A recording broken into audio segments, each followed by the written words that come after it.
All right, now let's get analysis on these and other political stories. We're now joined by teams by political analyst Dr Zamokuhle Mbandlwa. Thank you so much for your time. Let's then first discuss, just with the show of force we are now seeing with the ANC's campaign, especially at the back of its announcement that it will haul its former president to a DC process next week. We have, of course, seen, as you saw in those reports, ANC leadership on the campaign trail, including Mbeki, Ramaphosa, Motlanthe, crisscrossing the country. I want to know from you, and get a sense of the show of support ahead of the election. And of course, we know that this looming DC process, a lot of, concern about how the ANC will then be portrayed, especially because of this crucial election. Yeah. Thank you very much. Good afternoon to you and good afternoon to your viewers at home and wherever they might be. Well, these are very critical sessions that are actually happening now, especially in the ANC. Number one, the campaign of the president, the campaign by the president at Philip in the Western Cape. Two, the looming disciplinary hearing that will take place against the former president on Tuesday, which is the 7th of May. Now, if you talk about the campaign, I think the ANC leadership, particularly the president, is campaigning in the Western Cape. And remember, in the Western Cape, ANC is not in leadership. They are actually not leading in the Western Cape. So that is the main purpose of campaigning. We don't campaign in a place where you already have a support. You campaign in an area where there is no significant support. There is less support. So I think the ANC in that sense was very strategic to say, how can they win the vote of people of the Western Cape? But again, people of the Western Cape, they might come out in numbers, but this does not translate to the ANC victory in the Western Cape, which then will mean that people are not voting on the basis of attending the campaigns, on the rallies. When people vote, they vote using their emotions. They are attached to specific political parties on the basis of their history, on the basis of their belief systems. So that's number one. Number two, I think the issue of the disciplinary committee or hearing of the former president is actually something that I think ANC is contradicting itself, because in the past, the ANC has made claims that they will not deal with the issue of the former president because they are busy with campaigns. And then they will actually deal with the issue of the former president after the elections. Now, I'm not sure what has changed now, because elections are still yet to come, yet they are dealing with this issue of the disciplinary hearing. And also, in the past, many leaders of the ANC were actually sharing different sentiments compared to those that actually came with the Secretary General of the ANC. In fact, I've heard the chairperson of the ANC saying that there's no need of actually having a disciplinary committee. That will be a waste of time and resources, because the former president, by virtue of him publicly pronouncing that he will not campaign for the ANC in the upcoming elections, that's a self-expulsion. So in other words, there was no need for him to undergo the ANC disciplinary processes. I would imagine, now, all of those sentiments actually...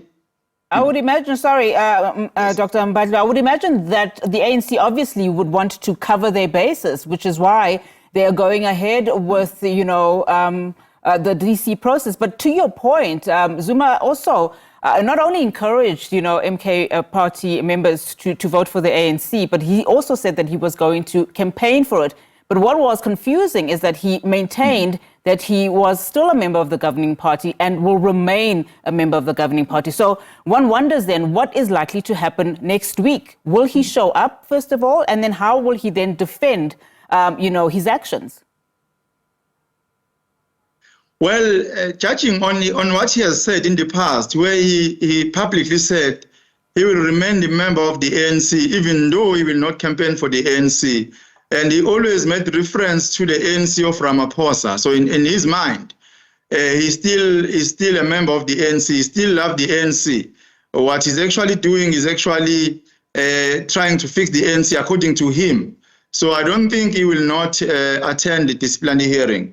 But also, that will be a contradiction on himself, because the ANC constitution itself is very clear. Once you campaign against the ANC, and that means that you are no longer a member of the ANC. That's why I said there's a contradiction between himself and the ANC itself, because in fact, he actually expelled himself, because he's no longer active in the ANC politics. He's not campaigning for the ANC. So why should the ANC actually undergo this process? But of course, I understand what you are saying when you're saying that the ANC is following the due processes in order for the ANC to cover itself and also to comply with the constitutional requirements of the organization itself, because they cannot just assume that he actually expelled himself, because should he come back later and say, I did not leave the ANC, there's no letter, there's no communique that suggests that he's no longer a member of the ANC, and then that will be a problem. Dr. Mbandlwa, I want to squeeze this one question too in before we let you go. Of course, we saw, earlier on that the ANC provincial chair in Gauteng, Panyaza Lesufi, speaking to one of our journalists and confirming that the former deputy president of the party, David Mabuza, will also be campaigning at the weekend. Of course, then dispelling those rumors that he had in fact or will be joining the MK party. What do you make of that? Well, I don't think many people at this point will actually, especially the caliber of the former deputy president of the ANC and of the country, will actually openly join the MK, looking at the credentials, his history in the ANC, and the role that he has played. And I think that he's also very instrumental in the ANC. He wouldn't actually want to define himself outside of the ANC. But also, again, there's a notion that whatever that is being said by those who are campaigning for the political party are actually saying things that will happen on the ground to the community. Well, the president might come and campaign for the ANC in a particular province, but the president is not involved in the operation of that particular province. The president might come with different ideas of what should be happening in that particular province, but those who are leading in that province will actually have a different idea in terms of the public service delivery and the leadership capabilities. And it also goes the same with the branches and the regions of the ANC. So whatever that the former deputy president will be saying does not necessarily mean those promises will be fulfilled by the ANC should the ANC win in the province of Gauteng. I want to squeeze this last question in before I let you go. I mean, is this going to be enough for the ANC going into this election? I mean, we've seen some surveys, of course, being, released over the past couple of weeks. Firstly, the ANC was pitted at just under 50%, in this election. Now it's sitting at between 40 and 45%. What are your thoughts? I mean, is this too late of the ANC to show form and show force, in this campaign? Yes, you are raising a very important question. One must say the ANC has tried its best to actually mobilize the people and campaign. We have seen many people who have not been active, the likes of Matthew Sposwa, and there are so many of them who have not been active in the ANC for quite some time now. But these elections are actually very interesting. Many people are actually predicting what might happen after the elections.